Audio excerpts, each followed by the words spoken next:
자, 아모리 왕 시혼과 그리고 바산 왕 옥과의 전쟁에서 이제 이스라엘이 승리하죠. 그래서 요단강 동편을 정복합니다. 그리고 나서 이제 그들이 어디로 위치를 옮기냐면 모압 평지로 옮기는데요.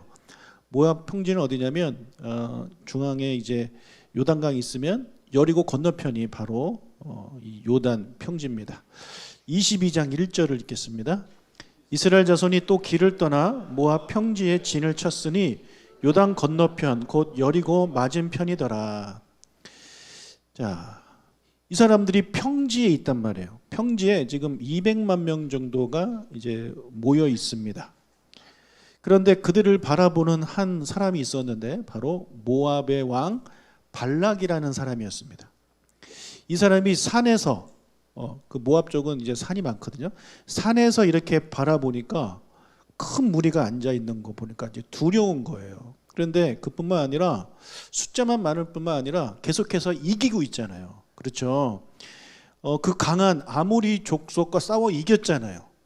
그리고 또 바산왕 옥, 특히 이 옥은 거인이라고 말씀드리지 않았습니까? 그 거인이 다스리는 나라도 이겼어요. 그리고 그들이 지금 모압 평지에 와 있단 말이에요. 그러니까 모압의 왕 입장에서는 이제 저들이 우리를 공격하지 않겠는가. 왜냐하면 그들이 전에 우리 그냥 통과만 하게 해달라고 했는데 이제 거절했잖아요. 잘못한 거죠. 그때 그냥 허락해 줄 걸. 괜히 그때 허락 안 해줘가지고 밉보이지 않았나. 우리를 정복하려고 하지 않는가. 그런 두려움에 이제 사로잡히게 된 것입니다. 그래서 그들이 이제 생각을 한 거예요. 왕이 생각해 보니까 군사력으로는 안 될 것 같은 거예요. 그러면 이제 어떻게 해야 이길 수 있을까 고민을 하다가 그 왕이 이제 결정한 게 뭐냐면 이 육체적인 힘으로 안 되니까 영적인 힘으로 한번 이겨보자. 예. 영적인 방법을 쓰기로 이제 결정을 합니다. 그래서 발람이라는 점술가를 불러서 이스라엘을 저주하게 하는 그런 계획을 세워요. 6절 읽겠습니다. 우리보다 강하니 청하건대 와서 나를 위하여 이 백성을 저주하라. 내가 혹 그들을 쳐서 이겨 이 땅에서 몰아내리라. 그대가 복을 비는 자는 복을 받고 저주하는 자는 저주를 받을 줄을 내가 알미니라. 자, 이렇게 발람이라는 사람한테 이스라엘을 저주하게 해달라는 부탁을 하는 계획을 세웁니다. 자, 그럼 헷갈리시면 안 돼요. 모압왕은 발락이고요. 여기 나오는 점술가는 발람입니다. 헷갈릴 수 있지만 잘 기억하시고. 자, 그런데 발람이 사는 곳이 어디냐? 꽤 멀었어요. 5절 상반절을 읽겠습니다.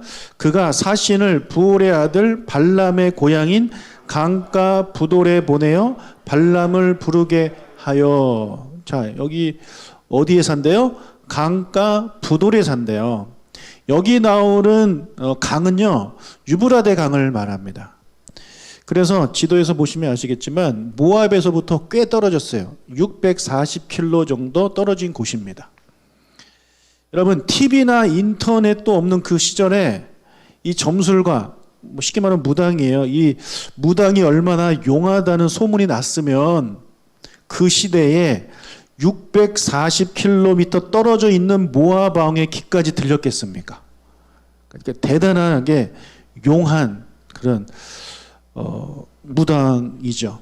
그래서 이 발람이 얼마나 유명했으면 성경에만 나오는 게 아니라요, 고대 문서에도 나옵니다. 1967년에 요르단에 있는 데이르 알라라는 곳에서 발견된 문서가 하나가 있는데 고대 문서예요. 그래서 데이르 알라라고 부르는데 거기에 보면 이 발람에 대한 내용이 나옵니다. 그러니까 그 문서에 기록될 정도로 이 발람은 그 당시 아주 유명한, 아주 용한 그런 무당이었다는 거죠. 자, 아까 제가 발람이 있는 곳까지 몇 킬로라고 말씀드렸습니까? 640km 정도 됩니다. 그러면 이 사람을 갔다가 데리러 와야 되잖아요. 그러면은 왕복 몇 킬로일까요? 1260km입니다. 1280km. 그런데 발람이 한번 거절해요. 그래서 한 번 더 갔다 오거든요. 그럼 곱하기 2 해야 되죠. 그럼 2560km예요. 차로 간 것도 아니고 비행기로 간 것도 아니고 예, 뭐 낙이나 말 타고 갔단 말이에요. 여러분, 서울에서 부산까지 거리가 약 400km 정도 됩니다. 그러면 서울 부산을 6번 왕복해야 되는, 그 이상을 왕복해야 되는 거리입니다. 그래서 꽤 오랜 시간이 걸렸을 것입니다. 사람 걷는 거를 보통 시속 4km라고 하는데 쉬지 않고 걸으면요 640시간이 걸립니다. 2560km를 이제 가려면 쉬지 않고 걸어야 640시간이에요. 잠도 안 자고 쉬지도 않고. 근데 그거는 이제 그렇게 하면 이제 27일이거든요. 근데 그렇게 걸을 수가 없잖아요, 사람이. 뭐 나귀를 탄다고 나귀가 계속 달릴 수 있는 것도 아니고. 그래서 좋게 몇 달은 걸렸을 법한 그런 거리입니다. 자, 그런데 그 몇 달이라는 되는 긴 시간 동안 이스라엘은요 아무것도 안 합니다. 모압을 공격하지 않습니다. 이스라엘은 모압을 공격할 계획이 전혀 없습니다. 예. 있었다면 벌써 했겠죠. 몇 달 동안 기다리고 있겠습니까? 기다릴 이유가 없잖아요. 자, 그러면 이스라엘은 왜 모압을 공격할 계획이 없을까요? 1번, 모압보다 약해서? 아니죠. 지금 강하잖아요. 계속 이기고 있잖아요. 그러나 모압을 공격하지 않는 이유가 무엇이냐? 바로 하나님의 명령 때문에 그런 겁니다. 우리 지난번에 말씀드렸죠. 모압 땅은 내가, 하나님 말씀하시길, 내가 그들에게 준 땅이니까 너희들 그들을 공격하지 말라라고 하나님이 분명히 말씀을 해 주셨습니다. 같은 친족끼리 싸우지 말라고. 그래서 이것이 하나님의 뜻이에요. 그렇기 때문에 그 이스라엘 공동체의 리더가 모세 아닙니까? 모세가 이 하나님의 말씀을 어길 이유가 없죠. 어길 이유가 없어요. 그러니까 이스라엘은요 공격할 그런 계획이 전혀 없는 겁니다. 그냥 하나님께서 이제 건너가라고 말씀하실 때까지 기다리고 있는 거예요. 그런데 그것을 바라보고 있던 모압 왕은요 그 하나님의 뜻을 모르니까 걱정하고 있는 거예요. 지금 저들이 우리를 공격하기 위해서 우리 땅 안에 들어와 있다. 기회를 엿보고 있다. 근데 이 모압 왕이 걱정하는 것은 충분히 이해가 되죠. 그렇죠? 60만 명이라는 그런 군사가 있고 계속해서 전쟁에서 승리하고 있으니 이 사람 입장에서는요 겁이 날만 합니다. 걱정할 만 합니다. 그러나 그가 하나님의 뜻을 알았다면 걱정 안 했을 것입니다. 지금 저들은 우리를 공격하려고 기다리고 있는 것이 아니라 하나님이 건너라고 할 때까지 기다리고 있는 거야. 그러니까 우리는 걱정 안 해도 돼. 이스라엘은 절대 우리를 공격 안 해. 그게 하나님의 명령이고 하나님의 뜻이야. 이것을 알았다면 걱정을 안 했겠죠. 그러나 이 왕은 하나님의 뜻과 계획을 모르니까 불안하고 걱정하고 있는 것입니다. 여러분, 우리도 마찬가지입니다. 우리도 마찬가지예요. 하나님의 뜻을 모르기 때문에 우리가 걱정하고 있는 거예요. 만약에 우리가 하나님의 뜻을 안다면, 구체적으로 안다면 걱정하지 않을 것입니다. 예. 그렇지 않겠습니까? 여러분, 우리 아이들이 미래에 대한 걱정이 있잖아요. 내가 어느 대학에 들어갈 것인가, 내가 무엇을 먹고 살 것인가, 이런 거에 대한 아이들은 걱정이 있단 말이에요. 애들이 걱정 없이 사는 것 같이 보이긴 하지만, 예. 그리고 나이를 좀 더 먹으면 또 더 걱정해야겠죠. 그런데 우리는 그 하나님의 구체적인 뜻을 몰라요. 내가 무엇을, 어떤 직업을 가지고 뭐 먹고 살고 누구랑 결혼을 하고 어느 대학에 가고 이런 거 우리 구체적으로 모른단 말이에요. 예. 하나님은 그런 것까지 계획에 세우지 않아요. 여러분, 어느 대학에 가는 것이 하나님의 뜻입니까 하면서 기도하지 마십시오. 예. 하나님은 그런 것까지 여러분을 향해서 계획을 세우지 않았어요. 예. 그러면 여러분을 향한 그 하나님의 뜻은 무엇일까요? 우리를 향한 하나님의 뜻. 예, 성경에 나오죠. 많이 나와요. 그 중에 하나가 뭐냐면 평안이잖아요. 그죠? 하나님은 우리가 평안하게 살기를 원하세요. 두려움이 아니라 평안하게 살기를 원하세요.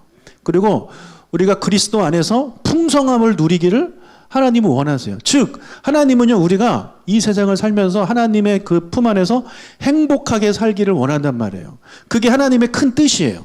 그러니까 구체적인 하나님의 뜻을 몰라도 그것을 확실하게 믿고 그걸 확실하게 내가 받아들인다면 우리는요, 미래를 걱정할 이유가 없는 거예요. 그렇죠? 하나님이 여러분이 행복하게 살기를 원하시고 그게 하나님의 뜻인데 내가 어느 대학에 가고 내가 무슨 직장을 가지고 이게 뭐가 중요합니까? 그런데 하나님의 뜻을 모르니까 당장 내 눈앞에 있는 것들이 걱정이 되고 근심이 되는 거죠. 그러니 하나님이 주신 이 세상에서 행복하게 살아야 할 그 시간에 행복하지 못하게 살아가고 있는 것입니다. 그래서 지금 우리의 모습이 어떻게 보면 이 모압 왕 발락의 모습과 똑같아요. 하나님이 지켜보시면서 쟤는 쓸데없는 걱정하고 있구나. 하나님이 누구를 보내서 좀 얘기해 줬으면 좋겠는데 하나님 얘기 안 해주시잖아요. 근데 감사하게도 우리한테는 얘기를 해주세요. 이 성경을 통해서 끊임없이 여러분한테 해주고 계시지 않습니까? 그러니 사랑하는 여러분, 당장의 눈앞에 여러분의 눈앞에 보기에 막 큰일이 난 것처럼 보이고 위기처럼 보이고 어려움이 올 것 같고 한치 앞도 모르는 그런 캄캄한 터널 속을 지나간다 하더라도 결국엔 이 터널을 지나가면 밝은 빛이 올 것이고 하나님은 내가 하나님의 그 사랑을 받으며 그 풍성함을 누리면서 살기를 하나님은 원하셔. 나는 그걸 믿어. 그러니까 당장의 눈앞에 있는 거 가지고 일희일비 하지 않는 여러분이 되시길 주님의 이름으로 축복합니다. 아멘. 자, 발락이 발람을 데려오기 위해서 이제 사신을 보내요. 7절 읽겠습니다.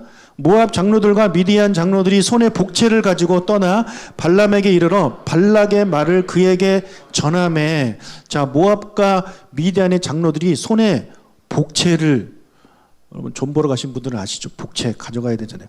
복채를 두둑히 들고 발람을 찾아갔습니다. 근데 여기 보니까 미디안의 장로들도 같이 갔죠.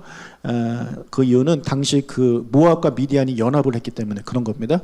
그래서 그들을 찾아가서 모압 왕 발락의 말대로 이스라엘을 저주해달라는 부탁을 합니다. 그 말을 들은 발람이 놀라운 대답을 합니다. 8절을 읽겠습니다. 발람이 그들에게 이르되 이 밤에 여기서 유숙하라. 여호와께서 내게 이르시는 대로 너희에게 대답하리라. 모압 귀족들이 발람에게서 유숙하니라. 자, 이 발람의 입에서 여호와라는 하나님의 이름이 나옵니다. 이게 어떻게 가능하죠? 이 사람은 하나님을 믿는 사람이 아닙니다. 그런데 어떻게 그의 입에서 하나님의 이름을 그가 알 수 있냐고요. 여러분 40년 전에 어떤 일이 있었습니까? 이때로부터 40년 전에 출애굽 사건이 있었죠. 출애굽 사건을 통해서 이스라엘의 신인 여호와가 애굽에 있는 수많은 신들과 싸우잖아요. 그게 10가지 재앙이잖아요. 그래서 승리를 해서 이제 이스라엘 백성이 출애굽을 하잖아요. 이게 정말 대단한 사건이에요. 그 당시에는. 그리고 또 홍해를 건넜잖아요. 애굽 군사들 다 빠져 죽고. 이런 것들이 소문이 금방에 쫙 퍼지는 겁니다. 그리고 지금 부돌이 있는 곳이 어디라고 했습니까? 강가 부돌이잖아요. 강가. 그러니까 그 메소포타미아 지역이 그 당시에 문명이 되게 발달한 도시란 말이에요. 그래서 애굽과 이 메소포타미아가 그 4대 문명 중에 2개가 거기 있지 않습니까? 그러니까 그 두 문명이 서로 무역을 하면서 수많은 사람들이 왔다 갔다 한단 말이에요. 그러면서 애굽에서 장사하던 사람들이 거기에서 물건 가서 팔면서 이야기하는 거고, 그렇게 하다 보니까 하나님에 대한 소문이 거기까지 나 있는 겁니다. 그리고 하나님의 이름까지 알게 되는 거죠.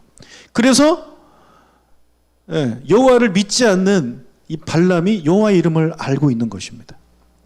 자, 그날 밤 이 사람이 뭐라 그래요? 여호와께서 내게 이르시는 대로 너희에게 대답하리라. 이거 되게 믿음이 있는 것 같지 않습니까?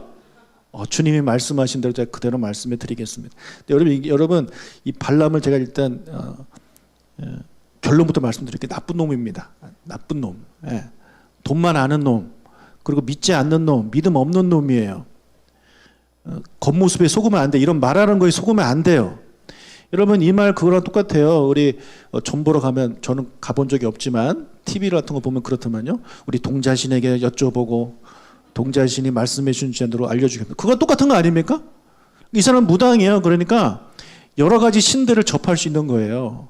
그래서 여호와라는 신한테 내가 물어보고 그 신이 알려주는 대로 내가 너희들한테 얘기하겠다. 왜냐하면 그 이스라엘을 저주해야 되는데 그 이스라엘 신이 여호와니까 그 담당하는 신한테 물어보겠다는 거예요.